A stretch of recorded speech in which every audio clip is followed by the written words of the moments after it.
समय कम है इसलिए शुरू में आपको 2-4 छोटी छोटी कविताएं सुनाऊंगा।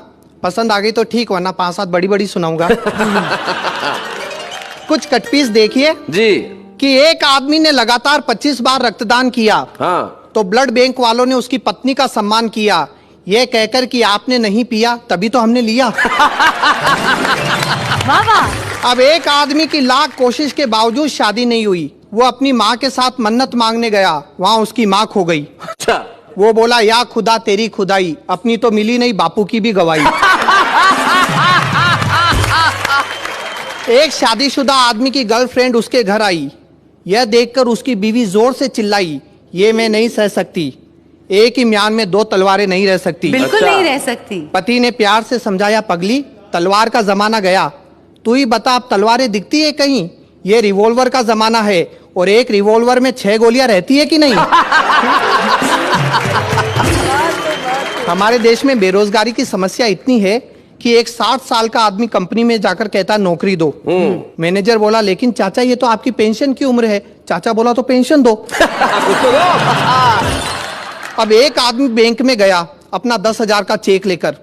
कैशियर ने नो बैलेंस का ठप्पा लगाकर वापस कर दिया। वो चिल्लाया, जब बैलेंस नहीं है तो इतना बड़ा बैंक खोलकर क्यों बैठा है? अच्छा शैलेश जी, लोग कहते भारत से भ्रष्टाचार कब समाप्त होगा? जी मैं कहता हूं कभी नहीं होगा, क्योंकि भारत और भ्रष्टाचार दोनों की राशि एक है। भ्रष्टाचार अब हमारे देश में शिष्टाचार बन चुका है। क्या बात है। एक मंत्री, ठेकेदार और इंजीनियर, इन तीनों ने मिलकर विकास के झूठे चित्र कागज पर बना लिए और हिसाब के फर्जी बिल सरकार को थमा दिए। तभी एक बकरी का बच्चा उस फाइल को खाने लपका, पर अगले ही पल वो उन कागजी बिलों को सूंघ कर चला आया। मंत्री, ठेकेदार और इंजीनियर तीनों ने पूछा, ये क्या हुआ?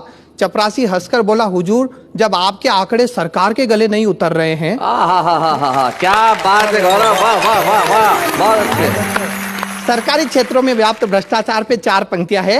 राज्य कर्मचारियों ने बाढ़ पीड़ितों की सहायतार्थ अपना 1-1 दिन का वेतन दिया। बाढ़ पीड़ितों ने लेने से मना कर दिया। हाँ। कहा, क्या होता है 1-1 दिन के वेतन से? ये मुफ्त का दिखावा बंद करो, और यदि सच्ची सहानुभूति हो तो 1-1 दिन के वेतन के बजाय अपनी 1-1 दिन की ऊपरी इनकम दो। क्या बात है, वाह वाह वाह वाह वाह गौरव, बहुत बहुत बढ़िया। अच्छा शैलेश जी, नेहा जी, जी हर व्यक्ति की जिंदगी में एक दौर ऐसा आता है जब वो आत्महत्या करने की सोचता है। हाँ। लेकिन उसके मित्र, उसके रिश्तेदार उसे समझाते हैं और रोक लेते हैं। हाँ। वो लोग बड़े खुशकिस्मत होते हैं।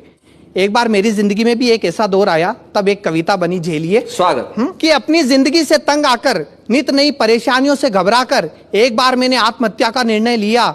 मेरे इस निर्णय का सभी ने स्वागत किया। अच्छा। यहीं से मेरी ट्रेजेडी शुरू हो गई। मुझे रोकने वाला कोई नहीं। स्वागत किया। शैलेश जी ने कहा, तुमने अक्ल से काम लिया है। जी। नेहा जी बोली, ये नेक काम बहुत पहले कर लेना चाहिए था। प्रीतम जी बोले, अब इस थियरी को अमल में लाओ और इससे पहले कि तुम्हारा विचार बदले तुरंत प्रैक्टिकल पर उतर जाओ। ये मेरे शुभ चिंतक ऐसे ही है। और यहाँ से व्यंग्य देखिए, हमारे देश में मरने के इनडायरेक्ट तरीके कितने हैं। जी। इनडायरेक्ट मरने के तरीके। भीड़ में एक रेल कर्मचारी था, शक्ल से मालगाड़ी की सवारी था। पास आकर बोला, यदि आत्महत्या ही करनी है तो हमारे महकमे की सेवा लीजिए। बस एक बार विदाउट रिजर्वेशन बंबई से पटना तक की यात्रा कीजिए। आगे बढ़ जा, बस किसी तरह जनरल बोगी में चढ़ जा। ट्रेन पटना पहुंच जाएगी, लेकिन बेटा तेरी तो बस खबर ही आएगी। बहुत बढ़िया। और यदि तेरी किस्मत अच्छी रही तो पटना पहुंचने से पहले ही ये ट्रेन किसी पुल से गिर जाएगी या दूसरी ट्रेन से जा टकराएगी। कब परलोक का टिकट कट गया तुझे पता भी नहीं चलेगा। और तो और मरने के बाद 2 लाख रुपए का मुआवजा भी मिलेगा। क्या बात है, क्या बात है गौरव, बहुत बढ़िया।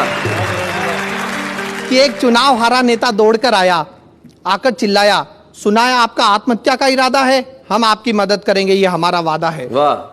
इस देश में कितनी समस्या है, हर समस्या की जड़ जनसंख्या है, इसका एकमात्र इलाज आत्महत्या है। क्या बात है, क्या बात है। लेकिन सामने चुनाव पड़े हैं जिसमें हम भी खड़े हैं, तब तक सब्र करना, हमें वोट देकर मरना। वाह वाह वाह वाह, बहुत बढ़िया गौरव।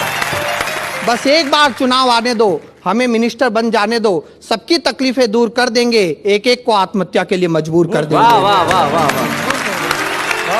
और कविता का कंक्लूजन देखिए शैलेश जी, कि इस तरह लोगों ने कई बातें बताई, लेकिन मेरी समझ में सिर्फ एक बात आई, इस देश में हर आदमी मरने से डरता है, लेकिन जीने की हसरत में रोज कई बार मरता है। क्या बात है, बहुत बढ़िया, बहुत।